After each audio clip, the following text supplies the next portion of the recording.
Despite the very rich history of immigration here in the United States, many believe it's about time that we close our gates, that we restrict access, and that we punish those that come into the U.S. undocumented.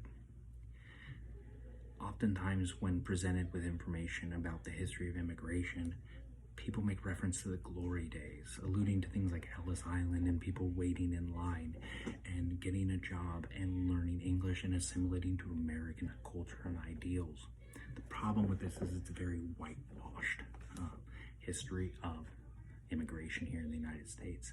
It totally ignores the historical marginalization of a lot of the communities that did come to the U.S., and it ignores the modern bureaucracy of what it takes, the insane process that it takes just to become a citizen in the United States right now.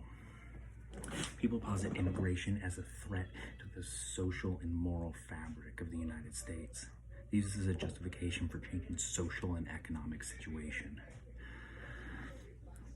And they utilize, weaponize current Latino stigmas, such as they take jobs, they absorb social services, they bring drugs, they bring crime, and they refuse to assimilate to American culture.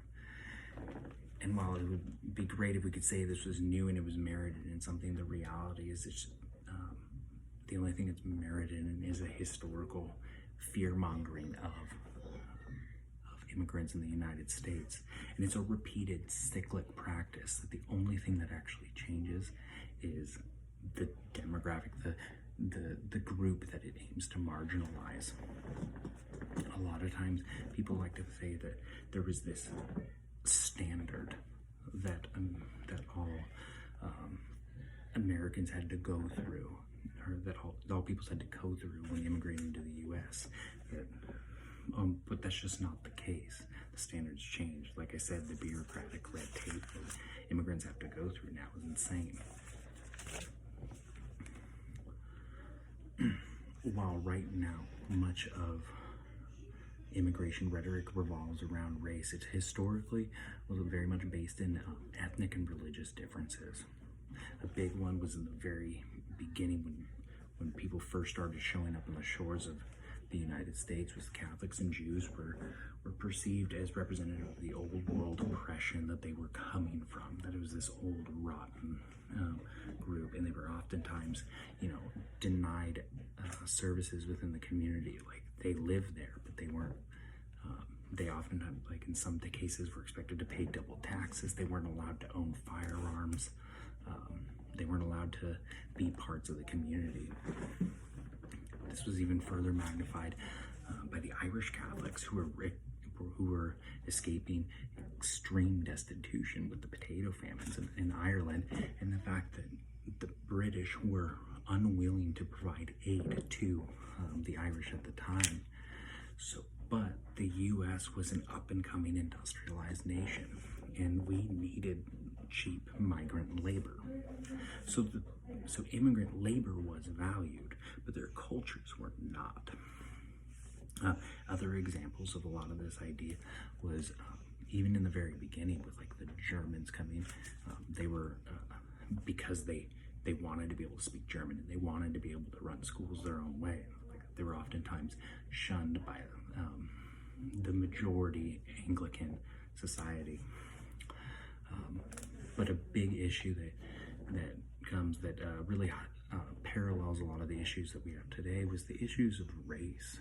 And so one of the key ones that I really want to bring up is East Asian immigrants in the 1800s.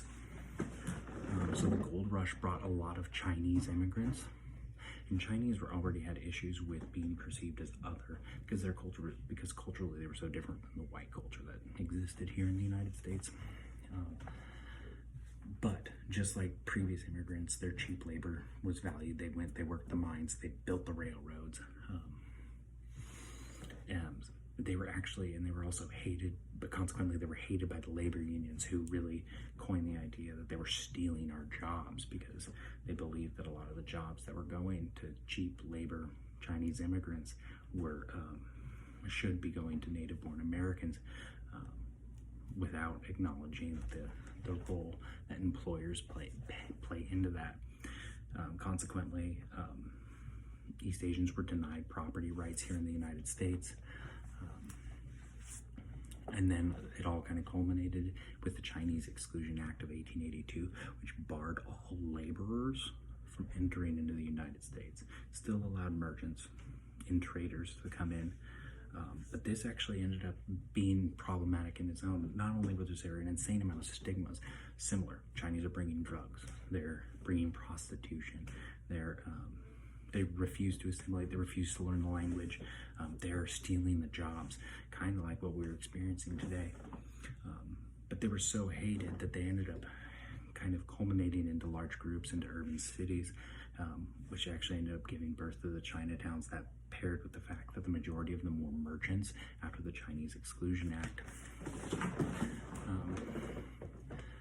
And then it really actually only perpetuated a lot of the stigmas that we have towards Chinese immigrants, because it was very, these Chinatowns were built as very like traditional, kind of lesser than novel cultures, little enclaves within the cities.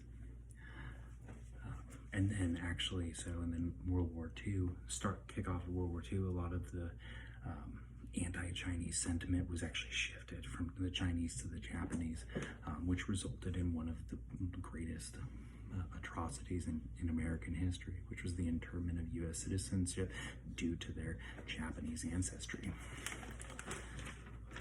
So this is where the issues of race connects. And so one of the big things I want to bring, so whites, there were issues with whites coming to America, and they had to deal with their own oppression.